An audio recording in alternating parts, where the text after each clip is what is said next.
आइए मैं एक विशेष समाचार आपके सामने प्रस्तुत कर रहा हूँ और वो विशेष समाचार ये कि प्रधानमंत्री नरेंद्र मोदी का 103 मिनट का भाषण। बड़े अच्छी बात है भाई, सुना। मैं अपने एपिसोड और अपने विचार प्रस्तुत करने के पहले एक शायर की वो बात मुझे याद आ गई, उनके एक शेर मुझे याद आ गया।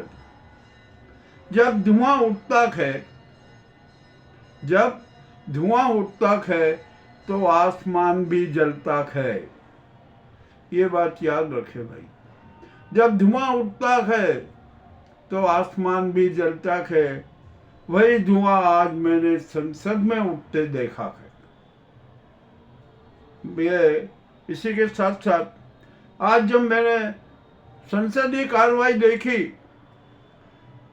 अमित शाह का जो वो नाटक देखा, अहंकारी रूप देखा, और कितना अहंकार, इतना अहंकार की हद से ज्यादा, किस प्रकार सदन को गुमराह करना, जनता को गुमराह करना, मुद्दों से दूर हट जाना, ये भी मुझे नजर आया। अब यहाँ पर यह बात शाश्वत सत्य है कि छात्रों पर, युवाओं पर, किसानों पर, सेवानिवृत्त सैनिकों पर क्रूर अत्याचार हुआ। यह शाश्वत सत्य है। इस सत्य को स्वीकार लेना चाहिए। स्वीकार नहीं रहे और बहाने बना रहे और नए बातें कर रहे हैं। तो ये गलती किसकी है? आखिरकार ये पैलेट गन और ये चलाने के ऑर्डर किसके थे? ये तो दिल्ली पुलिस की गृह मंत्रालय के ही थे ना। दिल्ली पुलिस गृह मंत्रालय के अंतर्गत है। उसने इस प्रकार का जुर्म किया, अत्याचार किया।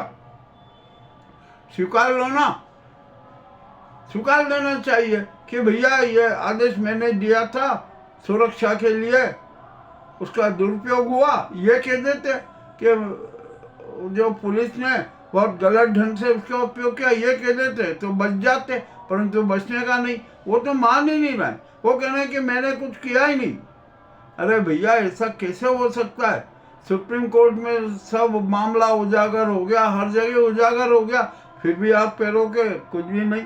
चलिए, आपने जो भी किया हो ना, वो सब हुआ। अब यहाँ पर मोदी और अमित शाह में भी कुछ दरार नजर आ रही और मेरा ख्याल है प्रधानमंत्री बनने के लिए अमित शाह ने मोदी के साथ भी अनेक साथी रचे, जैसे फर्जी डिग्री का मामला। निश्चित है वो डिग्री फर्जी है, इसमें कोई शंका नहीं है। अरे ये सत्य है। आखिरकार ये षड्यंत्र रचा किसने? ये षड्यंत्र अमित शाह का ही है ना। जेटली और अमित शाह ने तो ही तो फर्जी डिग्री प्रसारित की थी। आज यही मामला 10 साल से न्यायालय में चल रहा है। मामला बड़ा विचित्र है भैया, जो ये अमित शाह का षड्यंत्र। और अमित शाह तो कितने षड्यंत्र रचते हैं, कितने दलों को तोड़ते हैं, क्या क्या नाटक करते हैं, ये सारे के सारे उजागर होते जा रहे। इसीलिए हमने कहा ना कि जब धुआं उठता है तो आसमान भी जलता है। तो नाजीवादियों का आसमान भी जलने लगा है, संसद में जलने लगा है, संसद के बाहर जलने लगा। खैर, अब ये तो बात हो गई। अमित शाह को त्याग पत्र देना ही पड़ेगा, कुछ भी नहीं चल सकता। अब ये परिसीमन को लेकर भी जो नाटक कर रहे हैं ना, वो भी नहीं चलेगा। मैं फिर स्पष्ट कह रहा हूं कि पहले जनसंख्या का कार्य पूर्ण होना चाहिए और उसके आधार पर फिर नए परिसीमन की बात होना चाहिए। आप एक दूसरे को, महिला बिल को, कौन कौन से बिल को, FCRA बिल को कनेक्ट करके पास कराना चाहते नहीं होगा। अब तो इंडिया के सांसद ने भी बगावत कर दी। जो भी कुछ हो गया सारा ही है। अब मैं, जो हमारा मूल मुद्दा था, नरेंद्र मोदी जी का 103 मिनट का भाषण हुआ। अब सब दूर यही चल रहे कि शायद ये मोदी जी का विदाई भाषण। ये हम तो इसको राष्ट्र के नाम संबोधन ही मान लेंगे 103 मिनट के भाषण को। और उस भाषण में मोदी जी ने आरएसएस की बहुत प्रशंसा की कि 100 वर्ष से आरएसएस ने देश की सेवा की, वो किया, बड़ा त्याग किया, देश के हित के लिए अपना बड़ा बलिदान भी दिया, ये दिया, सब कुछ किया उन्होंने। मामला बड़ा विचित्र लगा कि भैया अब ये मोदी जी संघ की इतनी तारीफ क्यों कर रहे हैं? क्योंकि मोहन भागवत ने और संघ ने छेड़ रखा कि 75 साल के बाद कोई भी राजनेता हो उसको त्याग पत्र दे देना चाहिए। मोदी जी ने नहीं दिया। तो हो सकता है कि संघ की प्रशंसा करके मोदी जी आत्मसमर्पण कर रहे हो, परंतु ऐसा तो लगता नहीं। परंतु फिर यहाँ मोदी जी चूक कर गए, भूल गए। उन्होंने कहा कि आरएसएस विश्व का सबसे बड़ा एनजीओ है। मान लिया भारत में भी एनजीओ ही होगा ना। अब यहाँ पर सवाल उठा कि भैया जब एनजीओ है तो उसका पंजीयन क्यों नहीं हो रहा है, वो अपना अकाउंट क्यों नहीं स्पष्ट करता है? मामला उलझा दिया। तो यहाँ पर मोदी जी ने संघ को भी एक चेतावनी दे दी कि अरे तुमने मुझे हटाने की बात की है, मैं तुम्हें तहस नहस करके छोड़ूंगा। और इसीलिए उन्होंने ये बयान दे दिया कि संघ सबसे बड़ा एनजीओ है। अब जो भी होना था वो हो गया। इससे क्या मोहन भागवत ने संघ की नीति बदल जाएगी? नहीं बदलेगी। क्या मुरली मनोहर जोशी की नीति बदल जाएगी? नहीं बदलेगी। क्या जनता की नीति बदल जाएगी? नहीं बदलेगी। ये सब कुछ स्पष्ट हो गया। अब मामला यहाँ पर उलझ गया। ये परिसीमन को लेकर जो दल तोड़ने का नाटक करने लगे थे वो भी फ्लॉप हो गया। और यहाँ तक तो अब तो यह हालत हो गई कि विदेशों से भी आने लगा कि संघ को कितना विदेशों से धन मिला। भैया मैं थीम अखबार भी निकालता हूँ, तो उस समय भी हमने कहा था कि देश की 147 संस्थाएं हैं विदेशी धन की गुलाम है। अब वो बात अब सिद्ध हो रही है। तो आप इतने साल क्यों चुपचाप रहे? अब ये मामला आया ना तो उठा, ठीक है। और अब संघ के बारे में भी संघ के चेहरे से भी नकाब हट गया।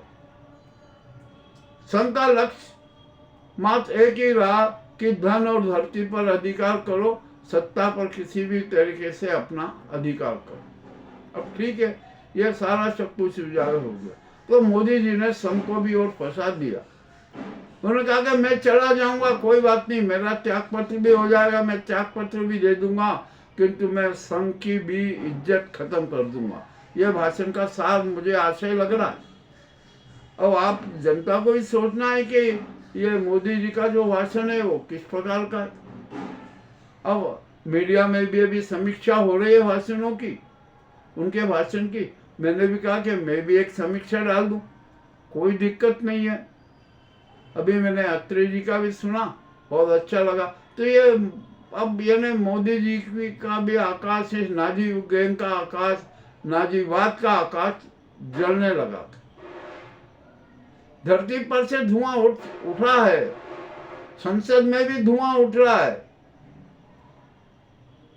और जो नाजीवादी जो आकाश है ना वो भी जलने लगा।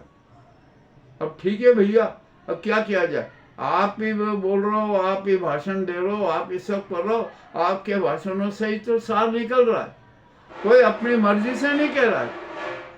और हम जो मीडिया के, जो सच्चा मीडिया है ना, सच्चा पत्रकार है, वो आपके भाषणों का सार भी निकाल लेता है, उसका लक्ष्य भी निकाल लेता है। और हमने निकाल लिया, और एक ने नहीं, दो ने नहीं, अनेक पत्रकारों ने उसका आशय निकाल लिया। तो अब मोदी जी हमेशा का तो त्याग पत्र होना ही है, क्योंकि वो तो अपराधी है, कोई दिक्कत नहीं है। और जिस प्रकार से वो संसद में अपना अहंकार जताते हैं, किस प्रकार से वो अन्य सांसदों का अपमान करने की बात करते हैं, कोई भी प्रश्न पूछा बैठ जाओ उंगली बताते हैं, ये भी अच्छा चरित्र थोड़ी है। अरे वो भी जनप्रतिनिधि हैं, लाखों मतदाताओं का प्रतिनिधित्व करते हैं, उनका भी सम्मान करना पड़ेगा। और आज एक बात और मुझे बड़ी विचित्र लगी, जब मोदी अमित शाह न जाने कितने कितने प्रकार के भाषण दे रहे थे, क्या दे रहे थे, मुझे तो उनके भाषण में कोई दम नहीं लगा कि वो नाटक कर रहे थे। मगर चेयर पर बैठे हुए अध्यक्ष बिरला जी बड़े मुस्कुरा रहे थे, मंद ही मंद मुस्कुरा रहे थे और खुल के भी मुस्कुरा रहे थे। तो इस मुस्कुराहट का रहस्य क्या, इस मुस्कुराहट का राज क्या? अब मामला और भी बड़ा वो हो गया था। अब यहाँ पर सुप्रीम कोर्ट में इस नाजी सरकार के कुकृत्यों का पूरा चिट्ठा खुल गया। सुप्रीम कोर्ट ने आदेश भी जारी किए, परंतु आदेशों को भी नहीं माना जा रहा। और अब तो इस मोदी, गुजराती गैंग और उनके चिंटियों के कर्मों का डायरी है ना 147 करोड़ जनता के हाथों में, और उसने सबकी समीक्षा कर ली है। जितने सब ने समीक्षा कर ली कि क्या है क्या नहीं है। और फिर भैया एक बात और बड़ी नजर आई कि मोदी जी तो विष्णु के अवतार, नॉन बायोलॉजिकल भी है, विश्व गुरु भी है, डंका पति भी है, झूठ पति भी है, इवेंट पति भी है, बहु रुपया पति भी है, और न जाने कितने कितने क्वालिटी की बात हो। मगर एक बड़ा एक विचित्र समाचार चल रहा है, गुजरात से ही वो निकला कि मोदी जी ने इंटर भी पास नहीं की। अब ये सच है या झूठ, वो अखबार वाले ने वहां से रहस्य उजागर किया के अब ये मामला भी बड़ा विचित्र। तो दिल्ली विश्वविद्यालय को मोदी जी की डिग्री बता देना चाहिए कि नहीं, और स्पष्ट कह रहे कि भैया ऐसा कोई कुछ भी नहीं, ये डिग्री फर्जी है। मान लीजिए विक्रम जो हमारा दिल्ली यूनिवर्सिटी है वो ऐसा नहीं कर सकती है ना, तो उसको एक काम करना चाहिए, और ऐसा काम करना चाहिए कि नरेंद्र मोदी की एक मूर्ति है ना दिल्ली यूनिवर्सिटी में लगा देना चाहिए। बिल्कुल मूर्ति स्थापित कर देना चाहिए, और उस पर लिख देना चाहिए कि हमारे विश्वविद्यालय का एक छात्र ऐसा भी है जो विष्णु का अवतार हो गया, नॉन बायोलॉजिकल भी हो गया, विश्व गुरु भी बन गया, और भी न जाने क्या क्या विशेषताओं की पूर्णता उन्होंने प्राप्त कर ली। सबका विवरण देके लिख देना चाहिए कि दिल्ली विश्वविद्यालय जो मोदी जी की डिग्री पर गर्वित है ना, उसका सारा विवरण उस पर लिख देना चाहिए। अब देखते हैं क्या होता है क्या नहीं होता है। चुनाव आयोग से तो हो गया कि जो उन्होंने डिग्री की जो प्रतियां दी थी वो फर्जी है, साफ हो गया। अब दिल्ली यूनिवर्सिटी ओरिजिनल डिग्री बताने में झिझक रही है, अपना पाप छिपाने के लिए आपने आरटीआई कानून में भी बदलाव कर दिया। तो ये सब अच्छी बातें नहीं है। तो जो मोदी जी ने 103 मिनट का जो भाषण दिया ना, वो उनका विदाई भाषण नहीं लग रहा। अब पस्त हो गए, मोदी जी सब तरफ से घिर गए। विदेशों में उनकी आलोचना हो रही है, विदेश नीति खिलाफ हो रही है, देश में महंगाई बढ़ रही है, देश में झूठ का आलम चल रहा है, देश में भ्रष्टाचार का आलम चल रहा है, राम धन की चोरी हो रही है, डकैती हो रही है, पूर्ण पुरुषोत्तम भगवान श्री कृष्ण के मंदिर में भी डकैती हो रही है, हमारे उज्जैन के महाकाल के शहर में भगवान कृष्ण के शिक्षा स्थली में महाकाल महालोक के नाम पर कितने छात्री डकैती, सब कुछ हो रहा है। अरे और तो जो ये नया संसद भवन बना ना, उसके नाम पर भी शातिर खेला। अरे आप ये बताओ कि जो नया संसद भवन बना के इसकी डिजाइन किसने बनाई? हम तो मोदी जी से भी पूछते हैं, सवाल है बड़ा, आंखों में आंखें डालकर सवाल करो। अरे जो ये मॉडल है ना, जिस पटेल ने को उसका जिम्मा दिया था, जिसको संसद का ठेका दिया था, ये तो जो सोमालिया के है ना, रिजेक्टेड डिजाइन में अल्टर करके ये डिजाइन बना दी गई, और उस डिजाइन में कितनी भूल रही। आपने बारिश से बचाव के लिए कहीं पर भी एक लान नहीं बनाया, तो ये इतने बड़े बड़े इंजीनियर थे, आपने 1200 करोड़ रुपए लगा दिए और इतनी बड़ी मिस्टेक, भूल कैसे हो गई। अब जो भी हो रहा है ना भैया, ये सब हो रहा है। इसीलिए तो हमने कहा ना, और शायर ने भी कहा और सब अब कह रहे हैं, जब धुआं जमीन से उठता है तो आसमां भी जलता है। और संसद में इस प्रकार के जब धुआं उठा है तो नाजीवादी आसमान भी जल रहा।